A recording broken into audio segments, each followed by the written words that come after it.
Hi అండి. Egg curry రాగిపిండి దోశలు అయితే చేసుకుందాము. చాలామంది ఎగ్ ఉడికించడం కూడా చూపించాలా అనుకుంటారు. నేనైతే మామూలుగానే ఉడికించి చూపిస్తున్నాను. ఎవరైనా ఉడికించేస్తారు, గుడ్లు ములిగే వరకు వాటర్ పోసుకొని కుక్కర్లో 1 కేజీ వచ్చే వరకు ఉడికించుకుంటే సరిపోతుంది. నేను ఒక 5 గుడ్లు వరకు తీసుకున్నాను. చక్కగా ఉడికిన తర్వాత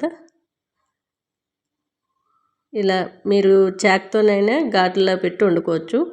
నేను ఇలా ఎగ్ బాయిల్ చేసే కట్టర్తోనైతే ఇలా ఒత్తేసాను.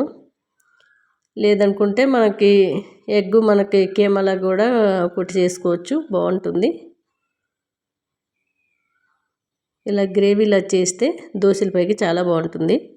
స్టవ్ పైన కళాయి పెట్టుకొని కొద్దిగా ఆయిల్ వేసుకొని ఆవాలు, జీలకర్ర, మనకి సన్నంగా తరిగి పెట్టుకున్న ఉల్లిపాయ ముక్కలు, కొద్దిగా కరివేపాకు వేసి ఒక స్టవ్ పైన కూర, ఇంకో స్టవ్ పైన దోశలు అయితే వేసేసుకున్నాము.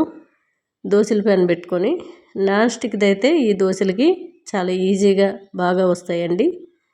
మనం 1 గ్లాసు రాగిపిండి, 2 స్పూన్ల వరకు గోధుమ పిండి, ఒక 1/2 గ్లాస్ వరకు పెరుగు వేసుకున్నాను, కొద్దిగా సాల్ట్, అంతేనండి. బాగా కలిపేసుకొని మనకి వాటర్ మాదిరిగా కలుపుకోవాలి.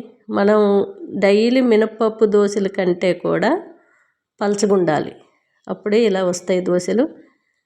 మనకి ఈ పోపు అంతా వేగిన తర్వాత 3 టమాటాలు మెత్తగా పేస్ట్ చేసి ఆ పేస్ట్ అంతా వేసేసుకొని కొద్దిగా పసుపు, కారము, గరం మసాలా, కొద్దిగా రాళ్ళుప్పు, అంతేనండి.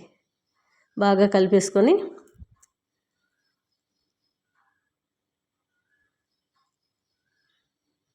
మనం మూత పెట్టి కొద్దిసేపు ఉడికించుకుంటే పచ్చివాసన పోయిన తర్వాత ఈ ఎగ్ వేసుకుంటే సరిపోతుంది. దోశలన్నీ కూడా ఇలా ఇచ్చేస్తే మనకి పిల్లలకి ఏంటంటే ఇప్పుడు చాలా పల్చగా ఎట్లా ఉండాలంటే పిండి జల్లీలాగా ఉండాలి దోశలు, అప్పుడే ఇష్టంగా తింటారు. 10-15 తింటే కానీ కడుపు నిండదు. కాస్త మందంగా 2 వేసుకునే సరిపోతుంది. ఈ ఎండాకాలం స్టవ్ దగ్గర ఉండలేము అన్నీ వినరు, పల్చగా కావాలి మాకు అంటారు. అందుకనే నీళ్ళు పోసేసి అట్లా జల్లీలు లాంటి దోశలు ఒక 20 చేసాను. ఇవ్వండి, ఇట్లా టమాటా ఎగ్ గ్రేవీ కర్రీ అయితే రెడీ అయిపోయింది. మనం బాయిల్డ్ ఎగ్ కాబట్టి మనం ఫస్ట్ టమాటా గ్రేవీ అంతా ఉడికే వరకు వెయిట్ చేసి ఎగ్ అన్నీ కూడా వేసేసుకొని ఒక 5 నిమిషాలు మళ్ళీ ఉడికించుకొని కింద దించేసుకోవడమే.